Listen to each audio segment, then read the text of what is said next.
بسم اللہ الرحمن الرحیم۔ السلام علیکم ورحمۃ اللہ۔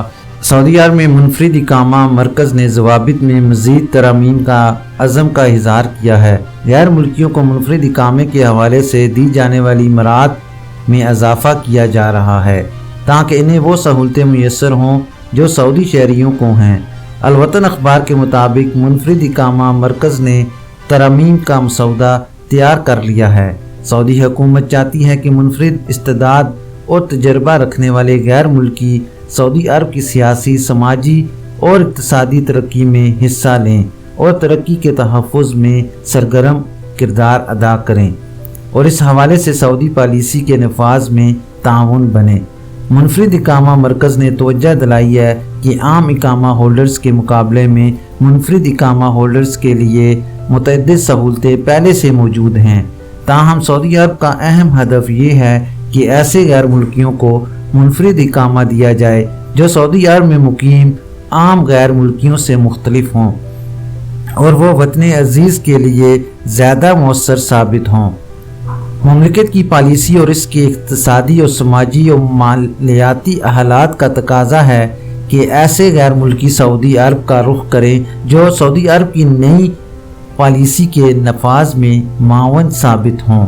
سرمایہ کار، ارباب صنعت و تجارت، غیر منقولہ جائیدادوں کے مالکان اور منفرد استعداد رکھنے والے غیر ملکی شامل ہیں۔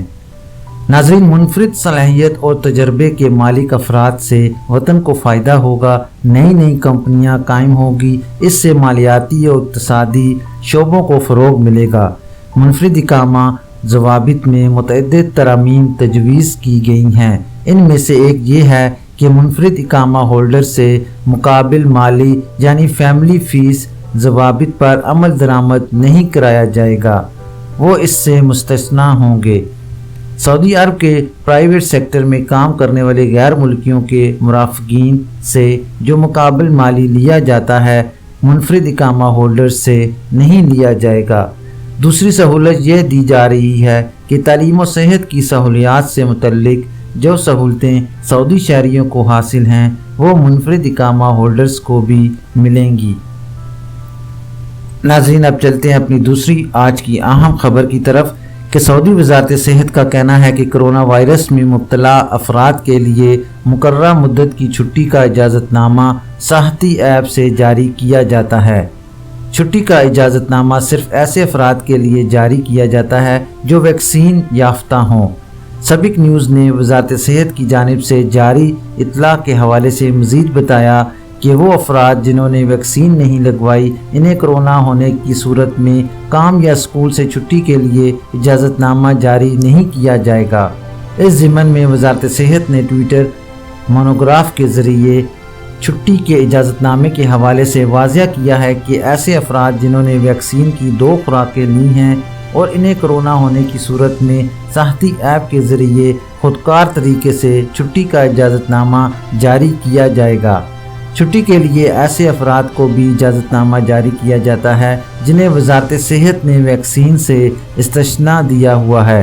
علاوہ ازیں 12 سال سے کم عمر بچوں کے لیے بھی یہ سہولت موجود ہے۔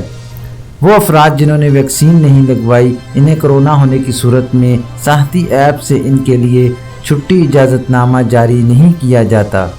ناظرین، واضح رہے کہ سعودی عرب میں وزارت صحت کی جانب سے کرونا اسٹیٹس اور معلومات کے لیے صحتی اور توکلنا ایپس موجود ہیں جن کے ذریعے کرونا ویکسینیشن کے علاوہ مفت کرونا ٹیسٹ کی سہولت بھی فراہم کی گئی ہے۔ ناظرین، کرونا ٹیسٹ سینٹرز میں توکلنا یا صحتی ایپ کے ذریعے پیشگی وقت حاصل یعنی اپائنٹمنٹ لی جا سکتی ہے۔ سینٹر میں کرونا ٹیسٹ دینے کے بعد 12 گھنٹے کے اندر موبائل پر رزلٹ ارسال کر دیا جاتا ہے۔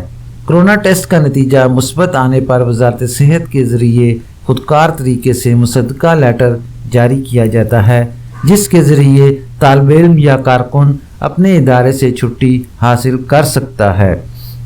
کرونا سے متاثرہ افراد کے لیے 7 دن کی چھٹی دی جاتی ہے جس کے بعد توکلنا ایپ پر ان کا سٹیٹس امیون ہو جاتا ہے۔ ناظرین، اب چلتے ہیں آج کی تیسری اہم خبر کی ڈیٹیل کی طرف۔ دبئی میں پاکستانی سفارت خانے نے کہا ہے کہ ابوظہبی حملوں میں ہلاک ہونے والے پاکستانی کی لاش پاکستان پہنچا دی گئی ہے۔ جمعرات کو پاکستانی سفارت خانے نے اپنے ٹویٹ میں لکھا کہ آج لاش پاکستان پہنچی، جسے حکومتی عہدیداروں نے ورثہ کے حوالے کیا۔ اس سے چند روز پہلے پاکستان کے دفتر خارجہ نے کہا کہ وہ ابوظہبی دھماکے میں پاکستانی شہری کی ہلاکت کے معاملے پر اماراتی حکام کے ساتھ قریبی رابطے میں ہے اور اس ضمن میں مزید تفصیل حاصل کی جا رہی ہے۔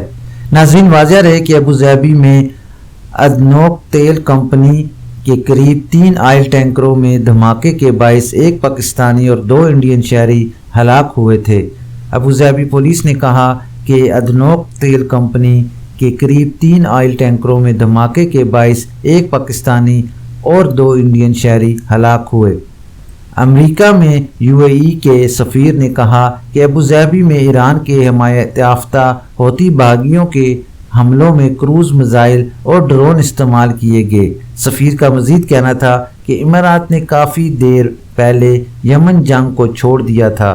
جو ملک لڑائی میں شامل نہیں، اس پر حملہ کرنے کا مطلب ہے کہ حوثیوں کو دوبارہ دہشت گرد تنظیم قرار دیا جائے۔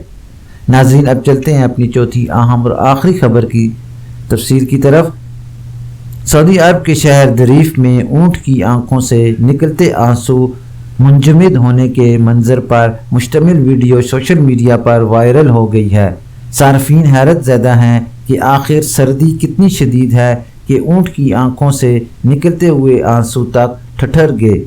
العربیہ چینل کے مطابق صارفین نے اونٹ کی آنکھوں سے نکلنے والے آنسوؤں کے جم جانے کا منظر دیکھ کر نہ صرف یہ کہ حیرانی کا اظہار کیا، بلکہ بہت سارے صارفین اس منظر کو ناقابل یقین کہہ رہے ہیں۔ طریف میں سردی نقطہ انجماد سے 5 ڈگری نیچے ہے۔ شدید سردی کے باعث اونٹ کی آنکھوں سے نکلنے والے آنسو بہنے کے بجائے جم رہے ہیں۔ ویڈیو وائرل ہونے کی اصل وجہ یہی ہے۔ دیر اثنا موسمیات کے قومی مرکز نے ریاض اور قصیم کے باشندوں کو تنبیہ کی ہے کہ وہ جمعہ اور ہفتہ کو سیر سپاٹے کے لیے جنگلات کا رخ نہ کریں۔ ان دونوں دنوں میں درجہ حرارت نقطہ انجماد سے 3 ڈگری نیچے ہوگا۔ قومی مرکز کے تجزیہ نگار عقیل العقیل نے بتایا کہ شمالی مملکت میں شدید سردی کی لہر ابھی جاری رہے گی۔ درجہ حرارت تدریجی طور پر بڑھنا شروع ہوگا۔ العقیل نے کہا کہ سردی کی شدید لہر سعودی عرب کے مشرقی اور وسطی علاقوں کا رخ کرے گی۔ ہفتہ یا اتوار کے روز سے سعودی عرب کے جنوبی علاقے اس لہر کی لپیٹ میں ہوں گے۔ یہ تھی ابھی تک کے لیے خاص خبر۔